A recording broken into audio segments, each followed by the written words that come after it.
अगर आप अपने जीवन में सफल होना चाहते हैं और आप एक धनवान इंसान बनना चाहते हैं, एक पावरफुल इंसान बनना चाहते हैं, तो इस दुनिया के जो पावरफुल लोग हैं, जो धनवान लोग हैं, जो महान लोग हैं, आप उनको फॉलो करना स्टार्ट करें। उनकी जीवनियाँ पढ़ें, उनकी बायोग्राफी पढ़ें, उनके बारे में बहुत कुछ जानें। जीवन का एक पहलू नहीं बल्कि अनेक पहलू को जानने की आप कोशिश करें।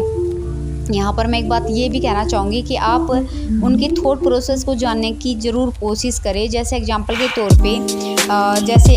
तौर पे एपीजे अब्दुल कलाम या फिर अब्राहम लिंकन को हम ले लेते हैं कि एपीजे अब्दुल कलाम की थॉट प्रोसेस क्या थी, उनके विचार क्या थे। वो इतने गरीब फैमिली से थे, लेकिन फिर भी वो राष्ट्रपति के पद तक कैसे पहुँचे। ऐसे ही अब्राहम लिंकन इतने गरीब होने के बाद राष्ट्रपति के पद पर कैसे पहुँचे।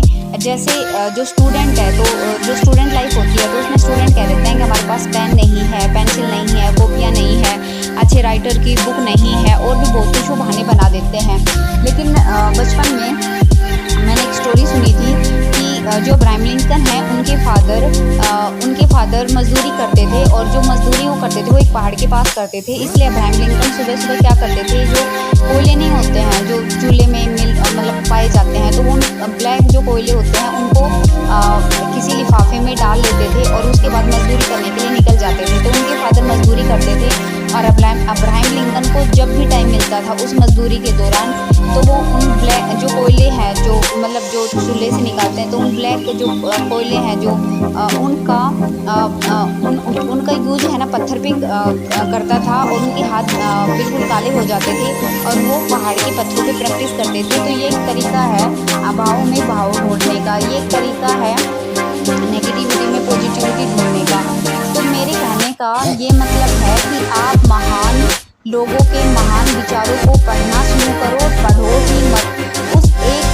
अगर आपने कोई एक महान विचार भी ले लिया और उस महान विचार को आपने सही तरीके से समझ लिया और उसको जीवन में अच्छे तरीके से लागू कर दिया, तो यकीन मानिए आपकी लाइफ में बहुत बड़ा बदलाव आ जाएगा। जैसे एग्जाम्पल के तौर पे मैं एक थॉट है जिससे मैं बहुत सालों से प्रभावित हूँ, और ये थॉट है भगत सिंह की।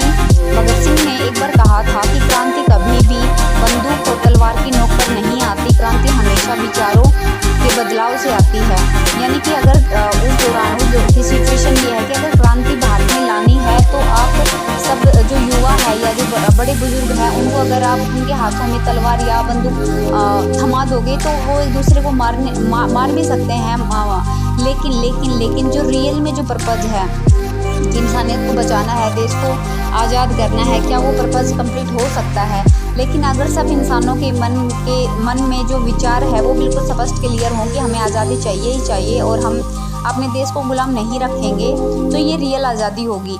यानी कि इसका सही मीनिंग ये था कि हम सबसे पहले विचारों से आज़ाद हों। हमें एक क्लियर पता होना चाहिए कि ये हमारे पॉजिटिव विचार हैं, ये हमारे नेगेटिव विचार हैं, और हम क्या चाहते हैं और किस देश के हम निवासी हैं। तो कुछ इस तरह की इन्फॉर्मेशन हमारे पास बिल्कुल क्लियर होनी चाहिए।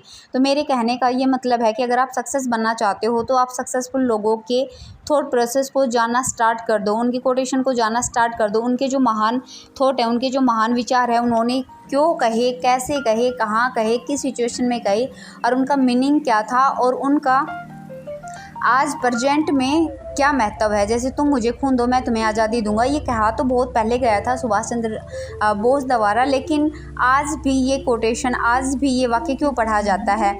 जैसे प्रेजेंट की अगर मैं बात करूं, तो बिल गेट्स ने ये कहा था कि गरीब घर में पैदा होना कोई गुनाह नहीं है, लेकिन गरीब ही मर जाना एक तरह का गुनाह है। तो ऐसा उन्होंने क्यों बोला था? तो कहने का मेरा ये मतलब है कि महान लोग महान थॉट क्यों कहते हैं, उनके पीछे जो थॉट होते हैं उसके पीछे वो पूरी स्टोरी क्या है। जैसे एलोन मस्क ने बोला था कि जो कार्य करने योग्य है वो बस कर देना ही चाहिए, फिर चाहे कितनी ही दिक्कतें हों। तो इस तरह के महान थॉट क्यों बोले गए महान लोगों के द्वारा। तो अगर आप महान बनना चाहते हैं, सक्सेसफुल बनना चाहते हैं, अमीर बनना चाहते हैं, तो आप महान लोगों के जो थॉट प्रोसेस है उनको पढ़ना स्टार्ट कर दीजिए। यकीन मानिए आपके जीवन में एक बहुत बड़ा बदलाव आएगा, और विचार बदलाव लाते हैं। दोस्तों, अगर आपको लगता है कि आप मल्टी टैलेंटेड पर्सन है या बनना चाहते हैं, और आप खुद में सुधार करना चाहते हैं, खुद को बदलने के लिए तैयार है, तो आप इस चैनल को लाइक कर सकते हैं। क्योंकि एक इंसान में अगर वो चाहे तो अपने अंदर एक से ज़्यादा स्किल अपने अंदर ला सकता है और बहुत कुछ सीख सकता है। कहते हैं कि एक इंसान अगर अपनी आली पे आ जाए तो वो कुछ भी लाइफ में कर सकता है। ये फ़र्क नहीं पड़ता कि उसका बैकग्राउंड क्या है, वो गरीब है या फिर वो किस तरह की परिस्थितियों से जूझ रहा है। अगर उसे खुद की पहचान हो जाए तो वो नेगेटिव से नेगेटिव सिचुएशन को भी पॉजिटिव से पॉजिटिव सिचुएशन बना सकता है। और अगर उसे खुद पे ही यकीन नहीं है तो वो पॉजिटिव से पॉजिटिव सिचुएशन में भी नेगेटिव से नेगेटिव सिचुएशन ढूंढ सकता है। तो यहाँ पर मैं पॉजिटिविटी की बात कर रही हूँ, यहाँ पर मैं सक्सेस की बात कर रही हूँ, यहाँ पर मैं मेरी की बात कर रही हूँ, यहाँ पर मैं इंसानियत की बात कर रही हूँ, मानवता की बात कर रही हूँ। तो मैं यही कहूँगी कि अगर आप सक्सेस होना चाहते हैं तो सक्सेसफुल लोगों की जीवनी के बारे में, जीवन के बारे में, उनके थॉट के बारे में, उनके हैबिट्स के बारे में, उन्होंने जब उनके जीवन में जब हार जीत आई तो उनका क्या नज़रिया था, क्या थॉट था, उन सब के बारे में आप पढ़ना शुरू कर दीजिए। यकीन मानिए आपके जीवन में कोई ना कोई सकारात्मक बदलाव जरूर आएगा। दोस्तों मेरे चैनल को प्लीज़ लाइक करें, सब्सक्राइब करें, कमेंट करें और ढेर सारी पॉजिटिव वाइब्रेशन मेरे लिए भेजें, क्योंकि मैं पॉजिटिव वाइब्रेशन में विश्वास रखती हूँ। मिलते हैं नेक्स्ट वीडियो में पॉजिटिव वाइब्रेशन के साथ या किसी मोटिवेशनल वीडियो के साथ। तब तक बाय बाय और दिल की गहराइयों